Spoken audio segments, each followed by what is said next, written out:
In the next two tutorials, we're going to be creating the roof. First one we'll be doing the creating a single roof, which is this section here. And the second one will be creating the structure of the roof by placing rafters and the timber posts in.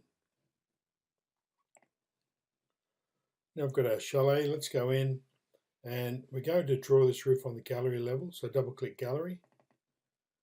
And if you don't see the structure of the building, you need to just right click on ground level and tick the box here, select show as trace reference, and then you should have a view like mine. It shows you the building underneath that layer, because now we're on the gallery layer.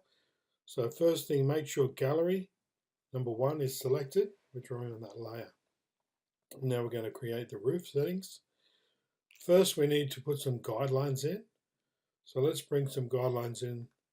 If I scroll out here, we already have a guideline here that's 3 meters from the south end of the building wall.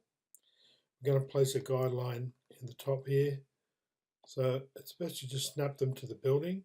Let's bring one on the side and one on the other side. This is going to give us the shape of our roof. The top one here, we're going to move up, just move it a bit, 550 millimeters, 550, enter. And the side ones, let's move out 500 millimeters. So slide that out, just type in 500, enter. And on this side, 500, enter. And now that gives us the shape. We're looking on the horizontal plane, although our roof is on a slope. So now we have the guidelines here. So we've got 550 and we're going to draw the shape in of the roof in the square. First thing we need to do is go into the roof, select roof in our toolbox, double click on the settings dialog, and we're going to set this up. First thing we need to do is type in 1000, which is going to be the height above our level. And the current home story is the gallery, and don't touch anything else there. We're going to go into the structure here and select roof color bond plus insulation buttons. Then we're going to select single plane geometry. We're going to change the pitch of the roof, which is the angle of the roof, to 18 degrees. Type 18 there. And for the end of the rafter, we're going to set the perpendicular angle. So select that one. Then we're going to go down to the model, which is here, and override surfaces. We're going to go in here and look for material corrugated sheet mat. So let's look for roof. Here it is here, corrugated sheet material, and down here we're going to select timber. So go in here, timber, pine, grained, horizontal here. And for the second one, timber, pine, grained, horizontal. Once that's done, just remember what layer we're on. We're on roof general, and we'll select OK. Now that we've done that, you can always if you're hesitant in what step you need to take next, if you look down to the bottom left-hand corner, it will always tell you what step to take. So here it says enter first node of roof pivot line. So what we need to do is draw the pivot line, which is in between the internal walls. Just draw that in. And that gives us the hinge effect. Now the eye, it wants you to define which way you want the roof to slope. So we want the roof to slope upwards towards the curved wall. So with the eye icon, just select there. And now with the pencil icon, we're going to draw in the roof. So we go from this guidelines here and just select, and it will draw a rectangle. Stay within the guidelines that we've placed on there and just select, and our roof is inserted.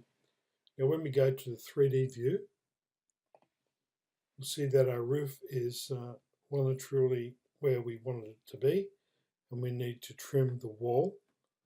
we just hit the orbit tool. We can turn this around. And we need to trim the wall down to suit our roof line.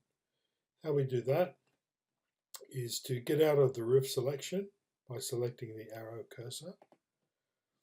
And when you click on your wall, you'll notice that when I clicked on that wall, I only selected one wall because the icon up here, suspend groups, isn't selected. So let's group this so that when I select one wall, it selects all 4 walls. And that's this icon here, suspend groups. We don't want to suspend groups. We want these walls to be grouped. Now that we've got that selected, we need to trim this wall to an object. And the object is going to be the roof. How we get to there is right click on the walls, go to connect, and we go to trim elements to roof shell. Select that. And now, what do we do next? We can look down to the bottom left-hand corner of our screen. It says click an element to use as a trimming element. Now notice the cursor, the little roof of my cursor is white. When I click on an object that I'm able to trim to, it will go black. So notice it changes to black when I hit over the roof. So when I hover over the roof and I've selected that, click. So we've selected the roof as our trimming element. Now down the bottom left-hand corner it says click to select which part to keep from the element. So I want to select the bottom half of the wall to keep. And once I've selected that, the walls have been trimmed to the roof. Now just to make sure that we've got our roof levels okay, we select the roof, go to options, element attributes, and go into building materials. Because we've got that roof selected, it gives us the priority settings of, now corrugated cladding is up high at 840. Scroll down. So the insulation glass wall is at 330. Let's slide that up a bit. So we're bringing up the properties of the roof, and timber structural. That's at 710, which is pretty high. So we want to keep the roof priorities high, the roof to have the highest priority. Click OK. And now that's going good. You can move that around to have a look. And now that we've got that roof plane on, we can include the structures of the roof, which are the rafters and the timber beams.